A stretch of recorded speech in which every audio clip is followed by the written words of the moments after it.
لنهتدي لولا أن هدانا الله اللهم صل على محمد وعلى آل محمد كما صليت على إبراهيم وعلى آل إبراهيم إنك حميد مجيد اللهم بارك على محمد وعلى آل محمد كما باركت على إبراهيم وعلى آل إبراهيم إنك حميد مجيد قال رسول الله صلى الله عليه وسلم ألا أخبركم بخياركم قالوا بلى يا رسول الله قال رسول الله صلى الله عليه وسلم الذين إذا رؤوا ذكر الله تعالى ثم قال ألا أخبركم بشراركم المشاؤون بالنميمة المفسدون بين الأحبة الباغون للبراء العنت۔ جناب نبی مکرم صلی اللہ علیہ وآلہ وسلم نے ارشاد فرمایا، کیا میں تم میں سے جو بہترین لوگ ہیں ان کے بارے میں نہ بتلاؤں، ان کے بارے میں خبر نہ دوں؟ صحابہ کرام رضوان اللہ علیہم اجمعین نے فرمایا ضرور آپ ہمیں اس بارے میں بتلائیے۔ آپ صلی اللہ علیہ وسلم نے فرمایا تم میں سے بہترین لوگ وہ ہیں جنہیں دیکھ کر اللہ یاد آ جائے۔ پھر آپ صلی اللہ علیہ وسلم نے فرمایا تم میں سے جو بدترین لوگ ہیں ان کے بارے میں کیا میں تمہیں نہ بتلاؤں؟ صحابہ کرام رضوان اللہ علیہم اجمعین سن رہے تھے تو آپ صلی اللہ علیہ وسلم نے فرمایا تم میں سے بدترین لوگ وہ ہیں جو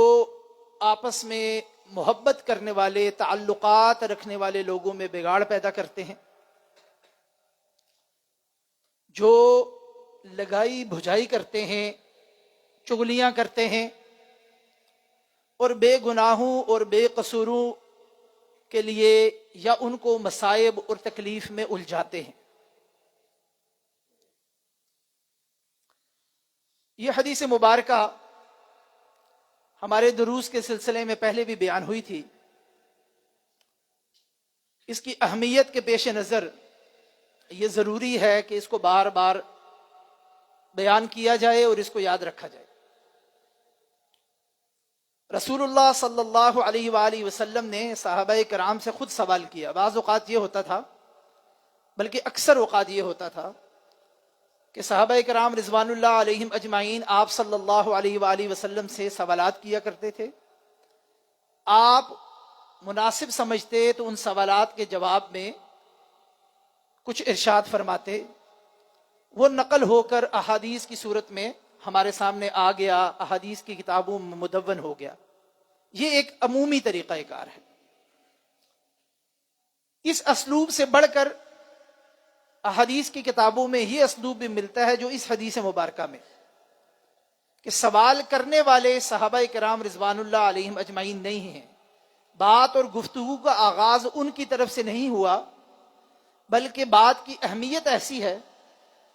آپ صلی اللہ علیہ وآلہ وسلم لوگوں کی تربیت اور تزکیے کے تقاضے کو مد نظر رکھتے ہوئے خود اس ضرورت کو محسوس فرما رہے ہیں کہ یہ بات لوگوں تک پہنچانی چاہیے۔ اور اسلوب بھی یہ نہیں اختیار کیا کہ آپ صلی اللہ علیہ وآلہ وسلم نے اپنے خطبوں میں سے خطبہ دے دیا، اپنے واعظ میں سے ایک واعظ فرما دیا، وہ ایک علیحدہ اسلوب ہے۔ لوگوں کی توجہ کو، اپنے اصحاب کی توجہ کو اپنی طرف مبذول کروایا اور کہا کہ کیا میں تمہیں جو تم میں سے بہترین لوگ ہیں ان کے بارے میں نہ بتلاؤں؟ جب انہوں نے کہا کہ جی، اور جب یہ توجہ ان کی طرف آپ صلی اللہ علیہ وسلم کی طرف ہو گئی تو آپ نے فرمایا تم میں سے بہترین وہ لوگ وہ ہیں جنہیں دیکھ کر، یا بہترین شخص وہ ہے جسے دیکھ کر اللہ یاد آ جائے۔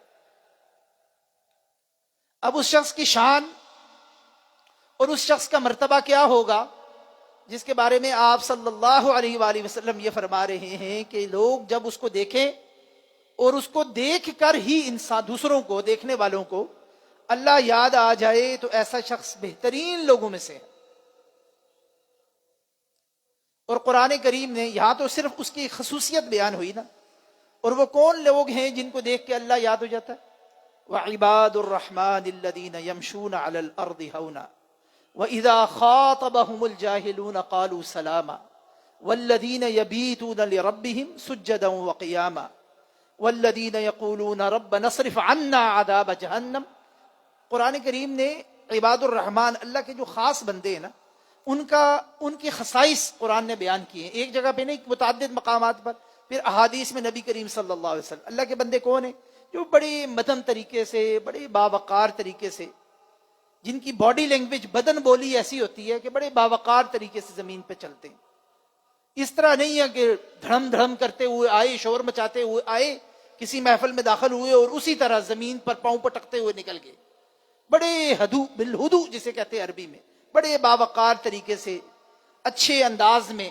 مناسب اور متناسب انداز میں قدم اٹھاتے ہوئے وہ داخل ہوتے ہیں، اور ان کی چلنے پھرنے سے ہی پتہ چل جاتا ہے کہ یہ اپنے رب کے بندے ہیں۔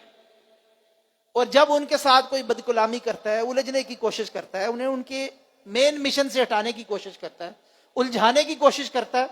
قالوا سلاما، وہ یہ کہتے ہیں بس سلام کہہ کے اپنا کام کرتے ہیں، الجھتے نہیں ہیں۔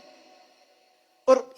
ان آیات کے بارے میں متعدد مرتبہ آپ خطبوں میں، جمعوں میں، تفاسیر کی کتابوں میں سن چکے ہیں، یہ اپنی جگہ ایک بڑی تفصیل کے متقاضی ہیں۔ مگر یہ وہ لوگ ہیں جن کے بارے میں کہا گیا کہ وہ اپنے کنڈکٹ میں اس طرح ہیں کہ جنہیں دیکھ کر اللہ سبحانہ و تعالی یاد آ جاتا ہے۔ احادیث میں بھی ان کی مختلف خصائل بیان ہوئے ہیں کہ اللہ کے بندے وہ ہوتے ہیں، المؤمن غر کریم، بڑا ہی کریم ہوتا ہے، بڑا ہی غیرت والا ہوتا ہے، بڑا ہی، اور دوسری احادیث جو بیان ہوئی کہ وہ بڑا ہی ڈاؤن ٹو ارتھ ہوتا ہے، اس کے انداز کے اندر ایک خاص مزاج کے اندر جو شوخا پن ہوتا ہے نا، وہ اس اللہ کے بندے کے اندر موجود نہیں ہوتا۔ اس کو ایسے وہ لوگ ہوتے ہیں جن کے دیکھ کے اللہ سبحانہ و تعالی یاد آ جائے۔ ہماری آج کی زندگیوں میں ہمارے تو اعمال بڑے ٹوٹے پھوٹے ہیں نا، ہمارے پلے کچھ نہیں ہے، جو تھوڑی بہت کوشش کرتے ہیں اللہ سبحانہ و تعالی قبول فرمائے۔ ایسے موقعوں پر جب اس قسم کا معاشرے میں عموماً چلن ہو جائے، کوشش یہ کرنی چاہیے کہ ایسے لوگ جن کا ذکر حدیث میں ہے کہ جنہیں دیکھ کے اللہ یاد آ جائے، انسانوں کو کوشش کرنی چاہیے کہ ایسے لوگوں کو ڈھونڈ کر ان کی صحبت اختیار کرے، ایسے لوگوں کو ڈھونڈ کر ان کو تلاش کر کے ان کے ساتھ بیٹھنے کے مواقع تلاش کرنے چاہیے، بہانے تلاش کرنے چاہیے کہ ہمیں خود تو یہ حال میسر نہیں ہے، اللہ ہمیں میسر کر دے، خود ہمیں یہ حال میسر نہیں ہے، مگر جن اللہ کے بندوں کو یہ حال میسر ہے، کم از کم 4 منٹ 4 دن ان کے ساتھ بیٹھ کر انسان کو اللہ تو یاد آئے نا، یعنی ان کی شخصیت، ان کے علم، ان کے مرتبہ، ان کی جلالت، ان کی خاموشی، ان کی گفتگو سے انسان کو اللہ یاد آ جاتا ہے۔ اسی لیے کہتے ہیں کہ علماء ربانیین اور اللہ کے وہ بندے، نیک بندے جن کو دیکھ کر اللہ یاد آئے، انسان کو کوشش کر کے ان کی قربت اور ان کی مجلس میں بیٹھنے کی کوشش کرنی چاہیے۔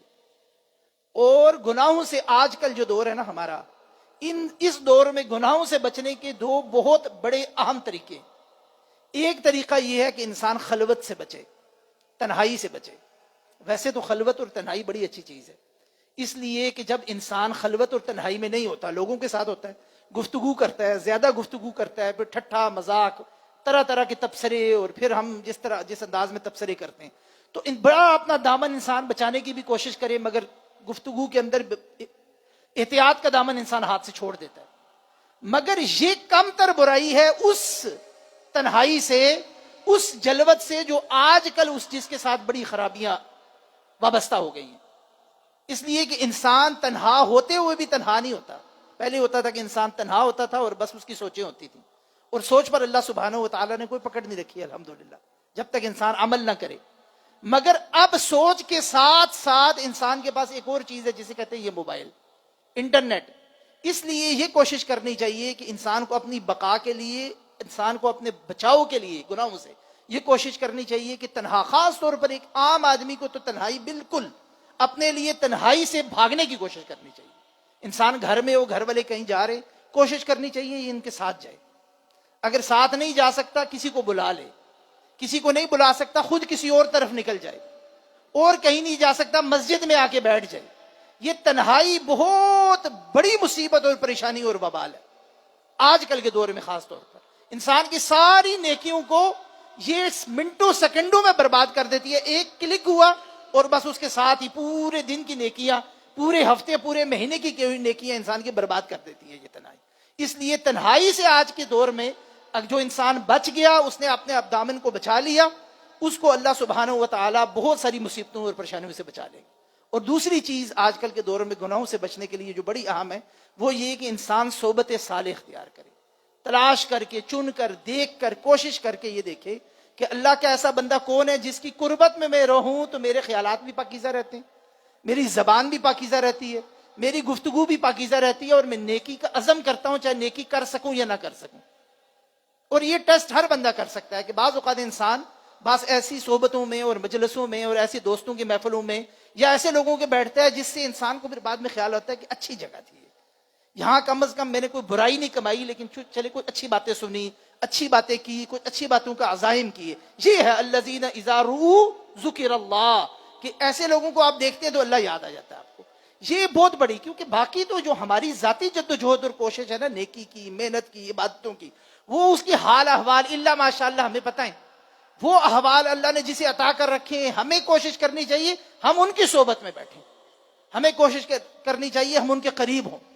اور اسی طرح نبی صلی اللہ علیہ وسلم نے فرمایا تم میں سے بدترین لوگ وہ ہیں جو محبت کرنے والے، جو دوست ہوتے ہیں، رشتہ دار ہوتے ہیں، تعلق والے لوگ ہوتے ہیں، 2 دوست، 3 دوست، 4 دوست، جن کا آپس میں تعلق اچھا ہوتا ہے، یہ ان کے تعلقوں کو بگاڑتا ہے،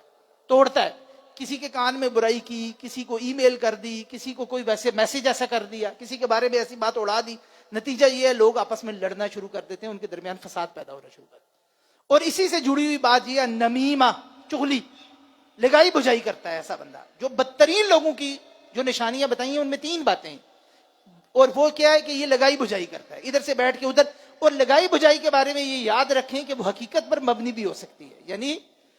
میں کسی شخص کے بارے میں گفتگو کروں آپ کے پاس جا کر، وہ بالکل حقیقت پر مبنی ہو سکتی ہے، جھوٹ نہیں ہو سکتا، مگر اس کے باوجود لگائی بجائی ہے، حقیقت پر مبنی۔ مجھے اپنے بارے میں سچ بولنا اگر کسی کے بارے میں ضروری ہو گیا، مجھے اپنے بارے میں سچ بولنا چاہیے، مجھے کسی کو جا کے بتانا چاہیے کہ کل میں نے فلاں غلط کام کیا، یا فلاں کے بارے میں نے یہ منفی تبصرہ کر دیا، یا میرے زبان سے فلاں کے بارے میں یا آپ کے بارے میں نے یہ سوچا، آپ کے بارے میں میرے خیال میں آیا کہ میں سازش کر لوں، کوئی آپ کے حوالے سے یا آپ کی آل اولاد کے حوالے سے، یا کوئی بھی معاملہ اپنے بارے میں بولے نا یہ سچ، دوسروں کے بارے میں جا کر کہنا کہ جی میں سچ بولتا ہوں، اور مقصد یہ ہے کہ لگائی بجائی جس کے نتیجے میں فساد پیدا ہو اور یہ اٹھ کے جائے، اور اگر اس کی ہمت نہیں بھی ہے اٹھ کے جانے کی، مگر اپنے دل میں یہ کینہ پیدا کر لے گا، اپنے دل میں یہ غبار پیدا کر لے گا کہ فلاں نے میرے بارے میں یہ بات کی ہے۔ اور آخری بات یہ کی گئی کہ لوگوں کو مسائل میں الجھانے والے اور مصائب میں الجھانے والے، یعنی لوگوں کے مسائل کو اور مصائب کو حل کرنے کے بجائے، ان کے لیے آسانیاں پیدا کرنے کے بجائے، ہمہ وقت یہ کوشش کہ ان کے لیے ایک اور رکاوٹ کھڑی کر دیں۔ اور میں یہ بار بار کہتا ہوں، اسلام آباد میں رہنے والے ہم تمام لوگوں کے لیے جو سرکاری دفتروں میں کام کرتے ہیں، یہ بڑی ہی اہم نصیحت ہے کہ ہمارے دفتروں پر، ہمارے پاس، ہمارے میزوں پر، ہمارے ٹیبلوں پر لوگوں کی فائلیں آتی ہیں، اور ہم بلا وجہ ان فائلوں کو صبح سے شام، شام سے اگلی شام، اور اس ہفتے سے اگلے ہفتے، اور اگلے ہفتے سے اور اگلے مہینے، اور بار بار کے چکر، اور جب لوگ آئیں تو لوگوں کی طرف نظر اٹھا کے بھی اور آنکھ بھر کے بھی دیکھنے کے ہم روادار نہیں ہوتے، الا ماشاء اللہ الا من رحم ربک، جس پر میرے اور آپ کے رب نے مہربانی کر دی وہ تو اللہ سے کی مہربانی سے ایسا معاملہ نہیں کرتا۔ لیکن باقی ایک عمومی طور پر جو شکایات ہیں، مجھے بھی ہیں، آپ کو بھی ہیں، ہم سب کے بارے میں، اور مجھ سے بھی ہیں اور آپ سے بھی ہیں، کوئی اس سے پاک پاس نہیں ہے، بچا ہوا نہیں ہے، صرف وہ جس پر اللہ نے مہربانی کر دی ہو۔ ان لوگوں پر خاص طور پر یہ حدیث کا جو آخری ٹکڑا ہے نا، کہ لوگوں کے لیے مسائل کھڑے کرنا اور ان کو مسائل اور مصیبتوں اور پریشانیوں میں الجھائے رکھنا، بجائے اس کے کہ ان کے لیے آسانی پیدا کریں۔ اور یہ وہ دین ہے جو راستے میں پڑی ہوئی جھاڑی اور رکاوٹ کو اٹھانے پر اللہ سبحانہ و تعالیٰ کی طرف سے جنت کی بشارتیں دیتا ہے، اور ہم لوگوں کے لیے کیا مصیبتیں کھڑی کرتے ہیں، مسائل کھڑی کرتے ہیں کہ وہ مسئلہ جو میری چٹکیوں میں، میرے ہاتھ میں، میں ابھی اسی لمحہ موجودہ میں حل کر سکتا ہوں، اس کے لیے بھی میں لوگوں کو لٹکاؤں گا، اس کے لیے بھی لمبے لمبے پروسیس میں لوگوں کو ڈال کر مصیبت اور پریشانی میں مبتلا کروں گا۔ اور ایسے لوگوں کو نبی کریم صلی اللہ علیہ وسلم نے بدترین لوگوں میں، شرارکم، بدترین لوگوں میں شمار کیا۔ اللہ سبحانہ و تعالیٰ سے دعا ہے کہ وہ ہمیں بہترین لوگوں میں شامل ہونے کی توفیق عطا فرمائے۔ بدترین لوگوں کے خصائل جو اس حدیث مبارکہ میں بیان ہوئے، وہ ہمیں اپنی زندگی سے نکالنے کی توفیق دے، اس حوالے سے توبہ کرنے کی توفیق عطا فرمائے۔ سبحانک اللہم و بحمدک، اشہد ان لا الہ الا انت، سبحانک استغفرک و اتوب الیک۔